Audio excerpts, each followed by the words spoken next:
Պարոն Զանոյան, նախ Ռուբենի մասին եւ արդյոք բավարար աշխատանք այսօր տարվում է Հայաստանի իշխանությունների կողմից, կառավարության կողմից, որ Ռուբենի եւ մյուս մեր ռազմագերիներին հետ վերադարձնեն։ Ոչ Ռուբենը, ոչ մյուս գերիները pedagogan օրագարկի վրա չեն։ Մենք խաղաղության պայմանագիր ենք բանակցում Ադրբեջանի հետ, բայց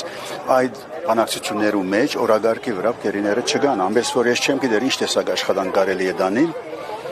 երբ որ արիտներ կային եւ կան մինչեւ այսօր եւ չեն օգտագործում մարտուղությամբ։ Ինչու ըստ Իրենց չի դակրում։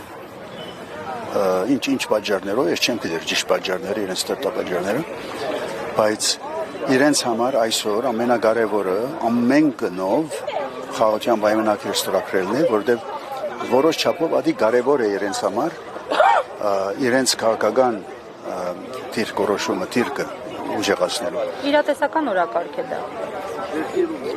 Տեսեք, ես անցամ, որ միայն Հայաստանի համար չի աս խոսքը, որևէ երկրի մեջ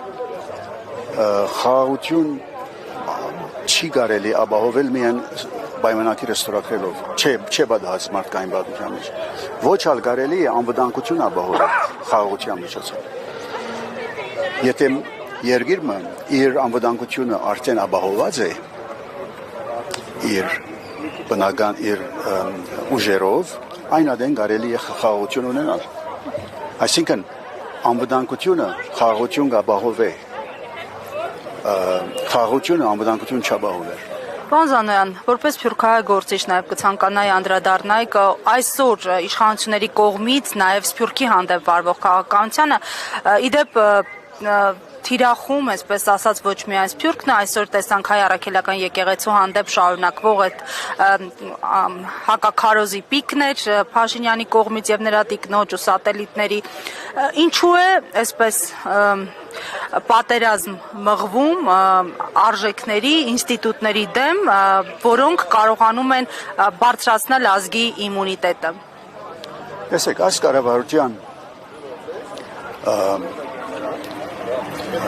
նպատակ կամ գաղափարախոսությունները մեկը այն է, որ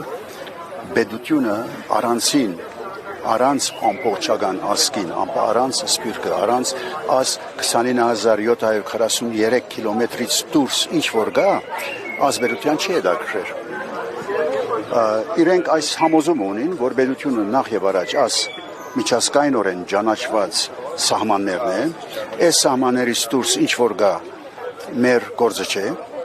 պատմական Հայաստանը մեր գործը չէ, մեր արժեքները, դադերը, մեր վահանջները եւ այլն մեր գործը չեն, որովհետեւ հիմա ամենակլխավոր նպատակը այս եղածը պաշտպանել է։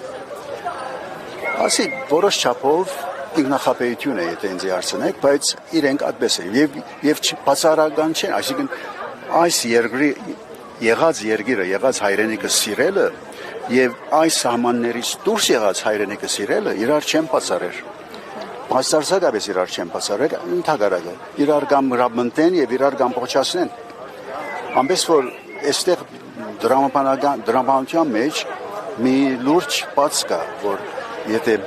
մեկը սիրես, ուրեմն մյուսը պետք չէ սիրես, այստեղ։ Եվ Ռուբենի մասին ասում են նա անազատության մեջ Բաքվում ավելի ազատ է, քան Հայաստանում ազատ գտնվող շատ անձինք։ Ինչպիսին է նրա կերպարն այս օրերին, հա, որպես այսպես նրա յուրաքանչյուր գրառում այսպես հույսի շող էր արթնացնում, թեև նա շատ ծանր պայմաններում է։ Դրա վերջին շրջանի արցախյան գործունեությունն էլ հաշվի առնելով, ինչպիսին է նրա կերպարը մեզ համար, հա, ինչպիսին պիտի լինի։ Ես չեմ հասկանում ինչպես Բաքվի պանտում ավելի ազատություն ունենա, քան այստեղ ազատ մարդ